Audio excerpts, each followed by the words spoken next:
ये है Apoorv the new generation. ये है अपूर्व द न्यू जनरेशन।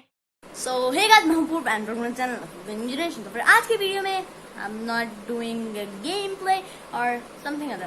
आज की वीडियो में मैं सिंपली एक छोटा सा टॉपिक पे आपको सिखाने जा रहा हूँ। छोटा सा टॉपिक है, सॉरी नहीं, वो कहते हैं C++ के नाम से डर लगता है यार, क्योंकि वो C++ जो है ना बहुत डेंजरस है यार। एक कैरेक्टर क्या लिखो तो ऐसा लगेगा that your Iron Man of Endgame और तुम स्नैप करने जा रहे हो।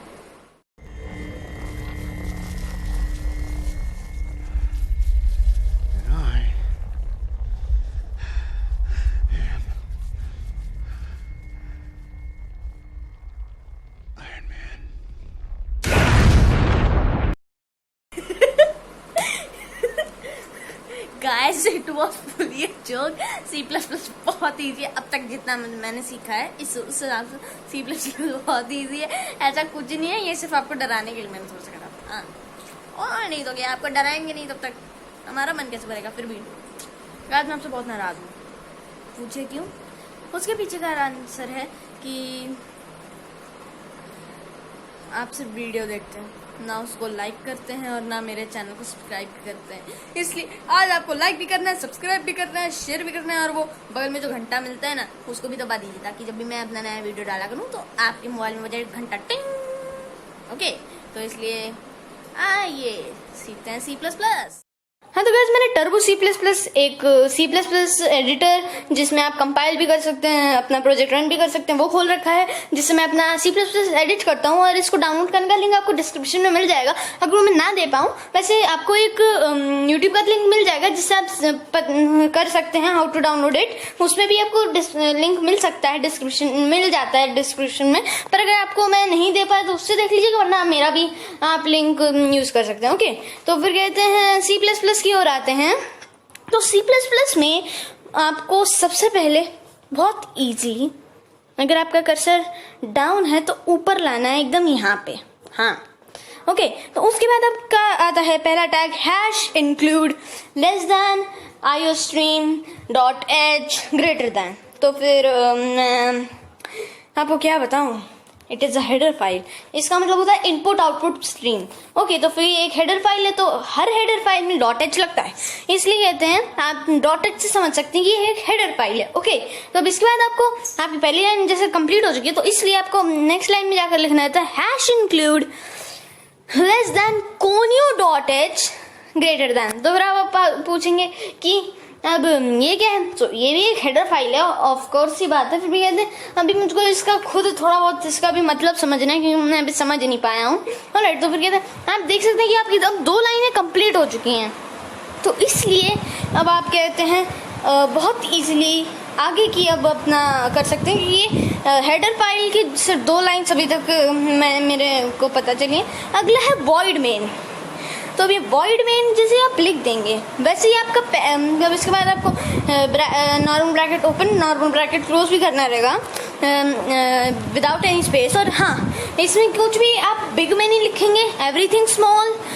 जो चीज़ आप प्रिंट कराना चाहते हैं स्क्रीन पर, वो आप छोटे में भी लिख सकते हैं, बड़े में भी। ओके, तो अब इसके बाद आपको 2 बार या फिर 1 बार में भी चलेगा, पर ज़्यादातर लोग 2 बार करते हैं ज़्यादा अच्छा दिखने के लिए। एंटर करके आपको अब आगे का लिखना रहेगा। तो आगे में है कर्ली ब्रैकेट ओपन फिर एंटर। तो अब तो आपको आपकी मेन प्रोग्रामिंग शुरू होती है। तो सबसे पहली कोड है CLR SCR। उसके बाद आप ऊपर जैसे ब्रैकेट लगाएंगे और फिर एक कोलन।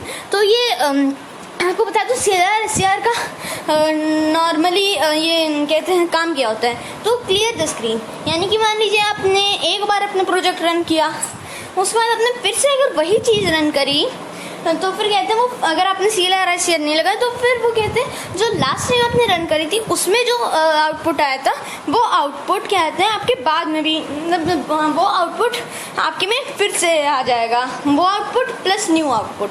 तो इसलिए ये एक प्रॉब्लम बन सकती है। तो इसलिए CLR SCR। फिर आता है C out, यानी कि होता है कम आउट। तो अभी कम आउट किस लिए होता है, तो कम आउट का उसके बाद पहले देख लीजिए, पहले पूरा क्या है। उसके बाद आपको लेस देन लगा कर कहते हैं एक इन्वर्टेड कॉमा ओपन लगाना रहता है। ओके, तो अब इसमें आप सोचेंगे अब ये किस लिए है भाया, अब ये क्यों है? तो उसके पीछे का रीज़न है कि आखिर ये है आपको जो भी चीज़ प्रिंट करवानी रहती है स्क्रीन पर, आप ये कोड के ज़रिए उसको प्रिंट करवा सकते हैं। तो अब जैसे कि अब मैं लिखूँगा यहाँ पर अपूर द न्यू जनरेशन, जैसे आप देख सकते हैं ये पूरा रेड में आ रहा है। जब तक मैं बंद नहीं करूँगा तब तक ये आगे मैं जो कुछ भी लिखूँगा वो रेडी में आएगा। तो फिर वो इसलिए क्योंकि आखिर अब अगर आप यहाँ पर कोई कोडिंग भी लिख देते हैं तो भी वो कहते हैं स्क्रीन पर लिख कर आएगी। तो इसलिए कहते हैं आपको ये इसमें ये ध्यान रख, इसलिए कहते हैं ये होता है। और फिर एंड में कोलन, क्योंकि जब भी आप करली ब्रैकेट, आई थिंक मैं बता चुका हूँ, फिर भी फिर से बता देता हूँ, जब भी आप करली ब्रैकेट ओपन करते हैं तब एक तरह से एंड करने के लिए कोई भी स्टेटमेंट को ये हमको लगता है कोलन। ओके, तो अब इस तरह से आपकी अब सी आउट वाली भी शुरू हो चुकी है। हाँ, और भी कहते हैं कभी भी ये दोनों इन्वर्टेड कॉमास भूलिएगा मत। ओके, अब एंटर करके आपको लिखना रहेगा सिंपली गेट सी एच। तो गेट सी एच फिर ऊपर की तरह वो लगेगा इसे कहते हैं ब्रैकेट्स और फिर कोलन। तो अब आप पूछेंगे गेट सी एच क्या है? तो get C H is get the character. तो अब इसमें क्या होता है, जब भी अगर आप गेट सी एच नहीं लगाते तो आपने मान लीजिए रन करा तो वो 1 सेकेंड के लिए आएगा, बस आपकी जो स्क्रीन पर आउटपुट आना रहेगा, ज़्यादा देर के लिए नहीं, 1 सेकेंड के लिए आएगा फिर हट जाएगा। ऐसे में वो स्टे रहेगा जब तक आप कोई कैरेक्टर नहीं क्लिक करते हैं। ऑलराइट, तो इसके बाद आपको कहते हैं एंड। अब आप चाहे तो अब इसको प्रोग्रामिंग को एंड भी कर सकते हैं और आगे खींच भी सकते हैं। तो खींचने में थोड़ा ज़्यादा टाइम लगता है, एंड करने में तो कितना टाइम लगेगा? ओके, तो इसलिए आप मैं ऐसे एंड कर सकते हैं करली ब्रैकेट क्लोज करके, पर नहीं अभी हमको और आपको बताना है, तो इसलिए मैं एंटर करके फिर से लिखूंगा, मतलब 2 बार एंटर करना रहता है इस जगह पर तो खास कर। तो यहाँ पर अब हम लोग लिखेंगे CLRSTR कोड, उसके बाद हम लोग लिखेंगे सी आउट। तो अब बहुत बार ऐसा होता है कि मान लीजिए कि हम लोग चाहते हैं कि एक ही पेज पर 2 लाइंस को यूज़ करते हुए कोई चीज़ आए, पर हमको उतना बड़ा स्टेटमेंट नहीं लिखना रहता कि वो 2 लाइन में आए। तो इसलिए आप क्या करेंगे, अब सिंपल है।